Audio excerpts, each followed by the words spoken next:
సికింద్రాబాద్ స్వప్నలోక్ కాంప్లెక్స్లో ఇటీవల జరిగిన భారీ అగ్ని ప్రమాదంలో మృతి చెందిన వారి కుటుంబాలకు తమ ప్రభుత్వం అండగా ఉంటుందని మంత్రి తలసాని శ్రీనివాస్ యాదవ్ భరోసా ఇచ్చారు. మాసప్ ట్యాంకులోని తన కార్యాలయంలో 6 స్వప్నలోక్ మృతుల కుటుంబాలకు 5 లక్షల రూపాయల చొప్పున చెక్కులను అందజేశారు. ఈ సందర్భంగా ఆయన మాట్లాడుతూ ఈ దుర్ఘటన పట్ల ముఖ్యమంత్రి కేసీఆర్ తీవ్ర దిగ్భ్రాంతి వ్యక్తం చేశారని అన్నారు. ఈ కార్యక్రమంలో హోంమంత్రి మహమ్మద్ అలీ తదితరులు పాల్గొన్నారు.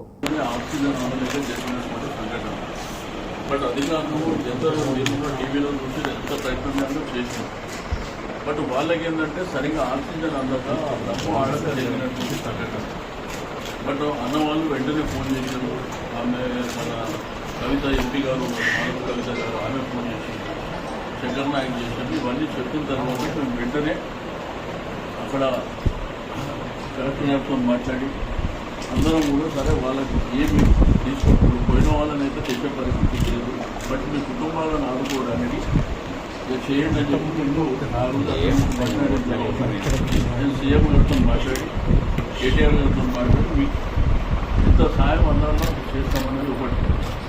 రెండోది ఆ క్యూనెట్ అనే సంస్థ ఏదైతుందో దాంట్లో కూడా మనోళ్ళు చాలామంది మోసపోయినారు. మీ దగ్గర కావచ్చు, లేకపోతే మన ఖమ్మం కావచ్చు, ఈ వాళ్ళని కూడా చాలా సీరియస్గా తీసుకున్నాం. ఆయన ఏదైనా సర్వీస్ పెట్టుకున్నారు, వాళ్ళ మీద కూడా ఇప్పటికి 3 కేసులు చేశారు. అయితే ఆ బాధితులు వాళ్ళందరూ కూడా న్యాయం జరుగుతుంది. ఎందుకంటే అమాయకంగా తెలివగా 3-4 లక్షలు పెట్టి వాళ్ళు అక్కడ పోయినప్పుడు బట్ అవన్నీ కేసులు కూడా రిజిస్టర్ చేయించింది. తర్వాత ఆ కేసెస్ కూడా అదంతా కొలిక్కి వచ్చిన తర్వాత అక్కడ దాంట్లోకి కూడా సాయం అందుతుంది. ప్రభుత్వ పరంగా ఎంత సాయం చేయాలో ముఖ్యమంత్రి గారు అంత సాయం చేశారు. అక్కడ కూడా ఆ జిల్లా కలెక్టర్లతో మీరు మాట్లాడి భవిష్యత్తులో మీకు ఇంకా ఏమైనా హెల్ప్ చేసేటువంటిది కూడా చేస్తామని చెప్పేసి చెప్పి లోకల్గా. కాబట్టి ఒకటి మీకు అందరికీ తెలుసు, పోయిన వాళ్ళని అయితే తెచ్చిచ్చే పరిస్థితి లేదు. కానీ అమాయకులు చిన్న పిల్లల వల్ల అక్కడ ఏం లోపం లేదు. ఫైర్ ఇంజన్లు కానీ లేకపోతే అంతా మీదే పోవడానికి ఆ క్రేన్ సాయం కానీ అవన్నీ కళ్ళకుండా జరిగినట్టు.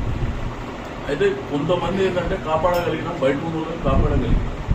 బట్ వీళ్ళు పాపం ఏంటంటే అమాయకంగా పోయి రూమ్లో పోయి దాక్కుంటే ఉంటామేమో అనేటువంటి ఇంట్లోని వాళ్ళన్నీ దర్వాజాలు పెట్టుకొని ఆ బాత్రూమ్లు ఉండిపోయారు. అదంతా పులగొట్టి వీళ్ళు లోపలికి వెళ్ళేసరికి అందరు పడి ఉన్నారు. అందరి కింద పడిపోయి ఉన్నారు, ఎవరు కూడా పోస్టులు లేరు. సరే వీళ్ళు ప్రయత్నం చేసినప్పుడు సిపిఆర్ చేసి ఏం చేసినా కానీ వాళ్ళు అక్కడ మీదనే వాళ్ళ జరిగిపోయింది. అది జరిగిన సంఘటన. మీరు ఎంత బాధపడుతుందో ఆ టీవీలో చూసిన వాళ్ళందరూ కొన్ని లక్షల మంది బాధపడ్డారు. ఎందుకంటే 22-23 సంవత్సరాల పిల్లలు.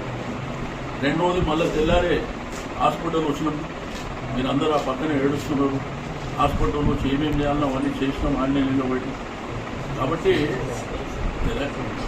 ముఖ్యమంత్రి గారు మన పిల్లల్ని కాపాడాలనేటువంటి ప్రయత్నం చేస్తారు. తప్పకుండా ఎంతవరకు మన ప్రయత్నం జరగాలో అంతవరకు లేదు. కానీ ఇప్పుడున్న పరిస్థితిలో వాళ్ళని తెచ్చిచ్చే పరిస్థితి లేదు. కనీసం మీ కుటుంబాలను ఆదుకునేటువంటి కార్యక్రమం అయితే చేయాలనే ఉద్దేశంతో చేసే కార్యక్రమం. వీళ్ళు కూడా వెంటనే అక్కడికి ఏం జరగగానే వీళ్ళకి తెలిసింది, మా ఏరియా వాళ్ళు నర్సంపేట ఉన్నారు, ఖానాపూర్ వాళ్ళు ఉన్నారు, ఖమ్మం వాళ్ళు ఉన్నారు అని వెంటనే ఫోన్ చేసి నాకు ఇట్లా జరిగింది, పాపం ఇట్లా ఉన్నదని అంటే అన్న అదే ప్రయత్నంలో ఉన్నామని చెప్పినాం. తెల్లారి జరిగిపోయింది అని తెలిసిన తర్వాత వాళ్ళ సాయం అయితే గట్టిగా చేస్తే బాగుంటుంది అనేటువంటి కూడా వాళ్ళు చెప్పింది. అందుకే అన్నకి చెప్పినాం, మీరు రండి, మీరు కూడా రండి, ఈరోజు ఇక్కడ ఇద్దామని. హోంమంత్రి గారు ఉన్నారు, అన్న ఉన్నారు, కలెక్టర్ గారు ఉన్నారు, ఆర్టీఓ ఉన్నారు, అందరూ ఉన్నారు. ఇది మళ్ళీ అక్కడ విలేజ్లో పోయిన తర్వాత కూడా వీళ్ళు చూసుకుంటారు. అక్కడ మీకు ఏమి ఇబ్బందులు ఉంటే ఒకసారి మీరు కలవండి, చూసుకుంటారు. ఓకే.